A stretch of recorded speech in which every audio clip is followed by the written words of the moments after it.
Friday. I'm the penguin. And I'm the chef. And welcome to our kitchen. I don't know about where you guys are, but here it's a little chilly today in more ways than one. Hi guys, today we're going to make one of my favorites. 4th and goal, go big or go home game day chili. Yeah.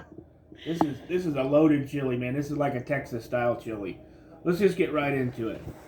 I got a whole large sweet onion chopped up. You can use sweet onion, yellow onion, whatever you want. I've got 3 different kinds of meat. These are chorizo sausage patties. If you don't have chorizo patties, it's okay. You can use ground chorizo. You can use pieces of chorizo. There's about 4 ounces of meat there. I've got 4 ounces of hot breakfast sausage. This is Tennessee Pride. If you don't like hot sausage, of course, use regular sausage. Any type of work, your favorite will work. And I got about 1.25 pounds to 1.5 pounds of that fresh ground beef. This is a leaner beef, so I don't have to worry about it making too much water or oil in the bottom of the pan. I've got a package of my Sazón Goya. I've got about half a bell pepper's worth of diced bell pepper chopped up there. Light on the green because of my stomach. This is optional. This is for the end. I've got a bag of spaghetti noodles that are already broke up. They found on sale before. And it's a 7-ounce bag. I'm going to use probably about 3 or 4 ounces towards the end of the chili. This is totally optional. We like pasta in our chili. We like pasta in a lot of stuff. A lot of people don't like pasta in their chili. So, totally optional. You can use macaroni noodles. You can use elbow macaroni, straights, spaghetti broken up, whatever you want, or nothing at all. We got black pepper. We got black beans. We got onion powder. We got tomato sauce. Now in this one I use tomato sauce instead of tomato juice like in a traditional chili. That makes it a little thicker, and you'll see here in a minute, it makes it so it's going to have more flavor. Cayenne pepper, there's another optional. I'll just put maybe 1/4 teaspoon in ours. If you like it hot, you can always add more. I got a can of pinto beans already in chili sauce. My chili powder. I got dark red kidney beans. I got ground cumin. And this is that other part I was talking about. I've got low sodium beef broth. So instead of using tomato juice, which you can if you don't have these ingredients, you can use tomato juice, but I'm going to use tomato sauce, and I'm going to thin it down with beef broth and maybe a little water if I need to as it's cooking. I got my garlic powder. I got a can of Myers diced tomatoes and green chilies, just like Rotel. And I got my good old Louisiana Supreme hot sauce I always like putting in stuff. So, let's get to the recipe. Okay, today all our meat's frozen. We don't have any fresh meat to make anything with, which happens a lot to you guys, I'm sure, too. So the first thing I'm going to do is put that 1.25 pounds of frozen beef hamburger in my pot. I got it turned on about medium or a little higher. And I'm going to put my lid on there, and I'm going to let that cook for a little while and keep turning it and breaking the cooked part off. When it gets about half the way, I'm going to add that roll of sausage and the chorizo. I'm going to cut up into smaller pieces into it and let that cook. And then we'll be back. Yeah, it's okay to cook meat from frozen. It does not have to be thawed out first. You're just going to slow thaw it on the stove. Okay, guys. This is how we do it when this is frozen. I take and scrape. I put the lid on, of course. I just took the lid off. And I'm scraping off the meat that's starting to turn colors like that. You can see. You need to hold on to your pot while you're doing it so it doesn't slide around on you. And then you just flip it over. You never did this before. And scrape that off. And don't worry because it's all stuck together. It'll all come apart. Work your way off of that. Try to make sure it's still clear in the middle. Set your hamburger back in the middle. Put the lid back on it. Give it 4 or 5 more minutes and go back and do the same. You do that 2 or 3 times, and by that time it'll all be thawed out. And we'll be putting our other meat in it. Okay guys, I'm back again. I just scraped this side off and I'm ready to flip it. About 3 or 4 minutes ago I put my sausage in too because it's still frozen in the center. So I'm going to go ahead and get the sausage thawed out. Again, you want to hold on to your pot, flip it over. Just break the hamburger right off of it. See how small it's getting now? Make sure it's got clear space on the bottom. We'll roll the sausage over there. See, just in the moment since I did it, it's already browned on the side a little bit. There we go. I have my heat just a little bit above medium. Put the lid back on it, and in about 5 more minutes I'll do it again. Well, as there you can see, the hamburger's all thawed out now, and I'm just down to one little piece of my regular sausage. So I'm gonna grab my chorizo and get it put in there. Okay, guys, all the meat's in there now, and you can see it's cooking down. I'm gonna leave the lid off of it now, so that way it'll go ahead and get some of the moisture off that's in there. There's not too much, as you can see, very little. And this is the point where I start adding a little seasoning to it. I got some cumin. Put a little cumin in there. Half a teaspoon, I'd say. Same on the onion powder.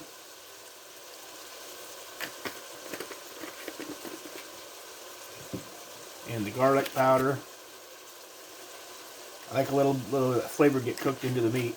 And I got the black pepper, probably just about half a teaspoon right now. And I'm going to put about less than half of the diced onions I have. We're going to go ahead and put them down in there. A little less than half. That way some of them cook up with that. And there's my tricolored peppers. I'm going to put, same thing, a little less than half of those down in there to cook. I think they have a little different flavor than the ones I put back in after I get my beans and my juice in to cook. So we're going to let this go with this lid off for probably about 4 or 5 minutes and keep mixing it up. And then we'll be ready to put the rest of our stuff in. Alright, that's been going for about 5 or 6 minutes, and now some of it's starting to turn just a little brown when I flip it over. I'd say it's good and ready to start putting stuff in it. So now we're going to start by putting all the rest of our ingredients. First I got this big can of tomato sauce. Pour it all down in there. Don't throw that can away yet either, because we can rinse that out with some water or some of the beef broth if we need to. And then I got my can of diced tomatoes and green chilies like Rotel. Those in there. I have my chili beans I left in the sauce. I think I might have got a bigger pot, guys. This is getting pretty full. It'll be a really hearty chili. Now these are my red kidney beans. I drained those.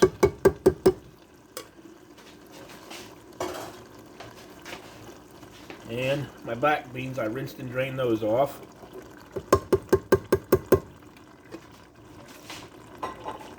Let's give this a stir. Let's see where we're at on the liquid part of it. Really thick chili. This chili's good on making nachos. Like I said, I made an omelet out of chili like this. I made one time and made a really good omelet, believe it or not. It's great over fries. You got some big thick cut potato wedges or big crinkle cut fries. We've made chili cheese fries using this chili before. Like I said, it's a really hearty on a cold day. Like the Penguin said, it's getting colder here. The low tomorrow is supposed to be 7 or 8 degrees without the wind chill. And I know you people up north farther in Minnesota and Wisconsin, you guys a little hardier than we are. I've been visited up there a few times. But for us, we like to have something around like this, or potato soup or something when it's cold. That way when you come in, you can have a bowl and get your insides warmed up. Okay, now we're ready for our seasoning. Or, sorry, we're going to put the rest of that onion in there. There's the rest of that onion. And we're going to put the rest of that tricolored bell pepper in there. Get all the pieces out. Give that a quick stir. The Penguin reminded me about my stomach again, so this is optional. We usually add about a tablespoon and a little over of sugar. That cuts down on the acidity. Give it another stir. Looks pretty thick, ain't it? Alright, now we're going to go back and put the rest of our seasonings. Onion powder. I'm going to go about a tablespoon's worth. Garlic. I'm going to go about another tablespoon's worth. I'm going to put about a half a teaspoon more of black pepper in it.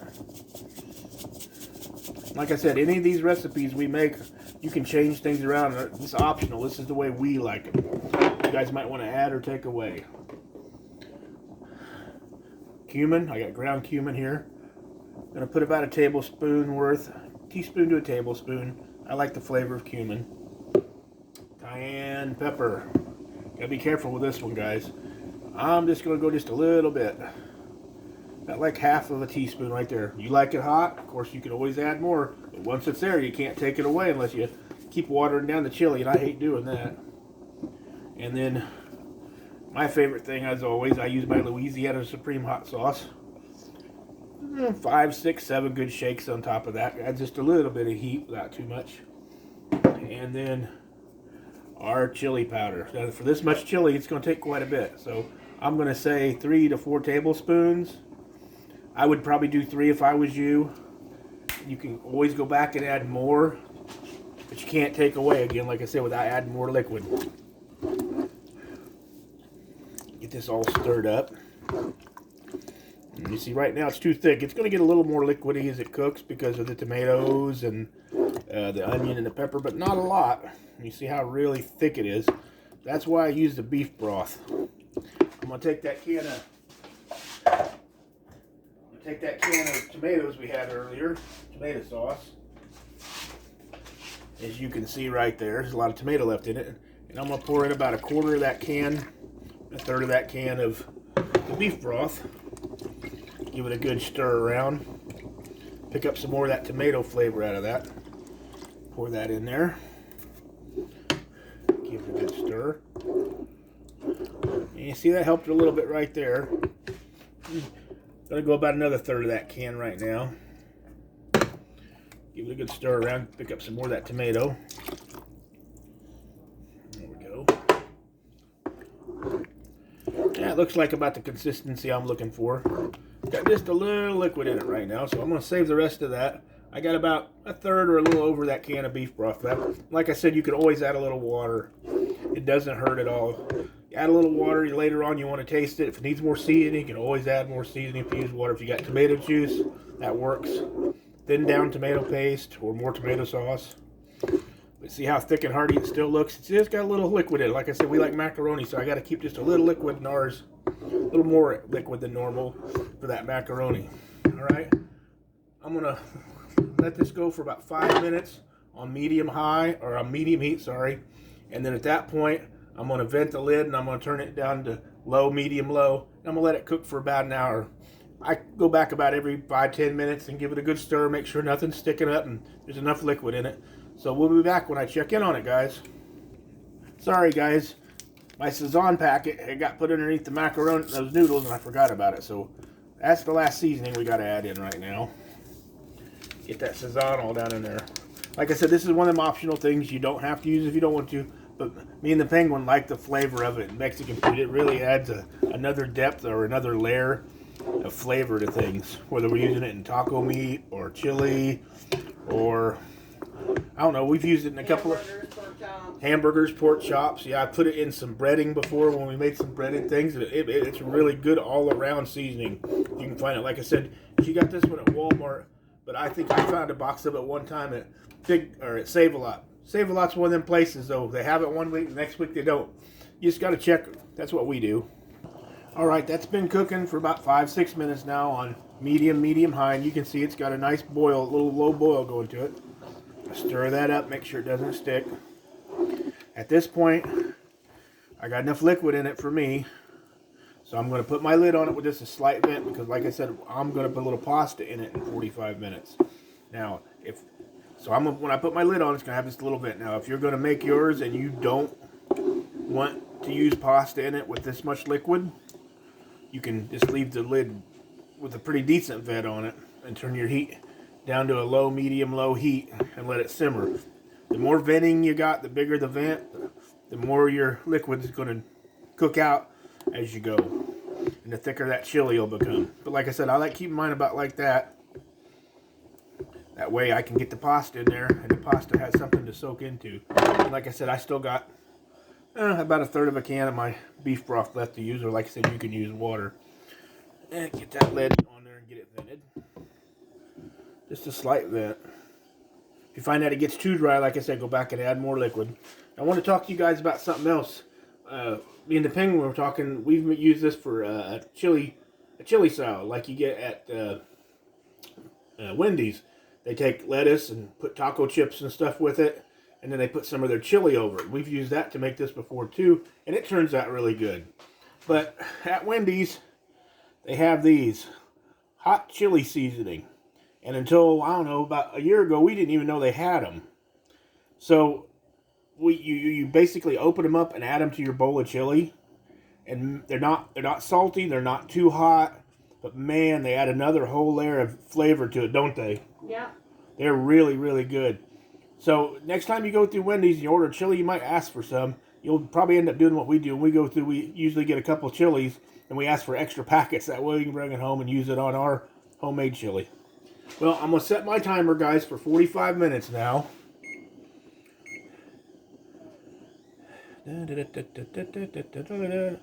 44, 45.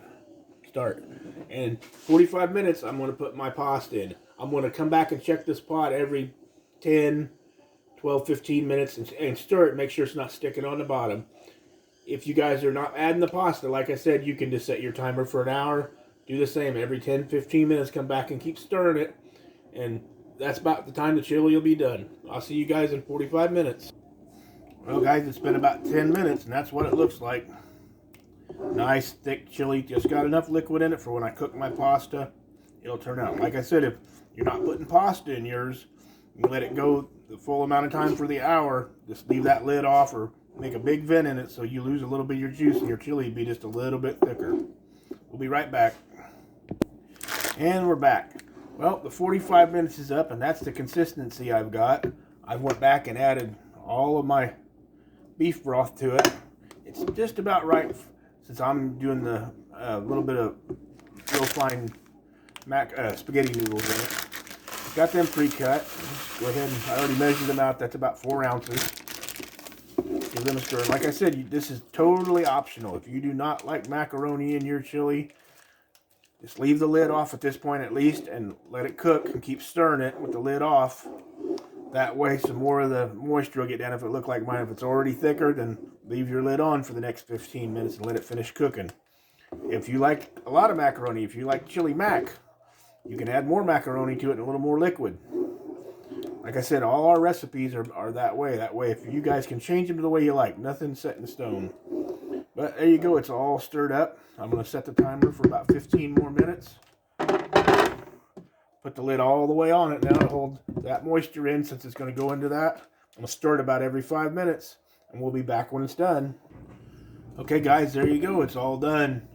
Nice, thick chili. Like I said, works well on nachos, the chili salad I mentioned. Just eating it right out of the bowl. I made an omelet with it before. It was really good. Chili cheese dogs. Yeah, chili cheese dogs, chili cheese fries, or potato wedges.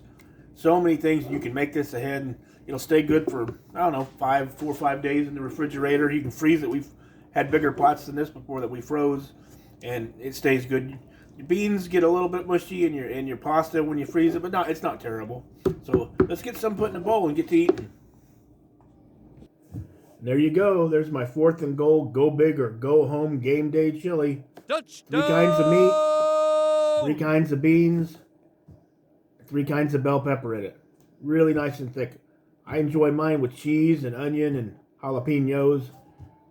If you're going to have this at your party or this for your family, you probably want to stick out some shredded cheese, some sour cream, some diced onions. I got some nacho chips, crackers. What other kind of stuff would you set out for them? Peanut butter sandwiches. Oh, yeah, peanut butter. I forgot about my favorite thing, peanut butter sandwiches like we used to have in school. Yeah. I think I'm going to make me one of these up before I have mine. But there you go. I think that covers everything. You make you a pot of chili. You've got chili for nachos, macho nachos. Throw you some flaming hot jalapenos on it. Chili cheese fries, chili dogs. Yeah.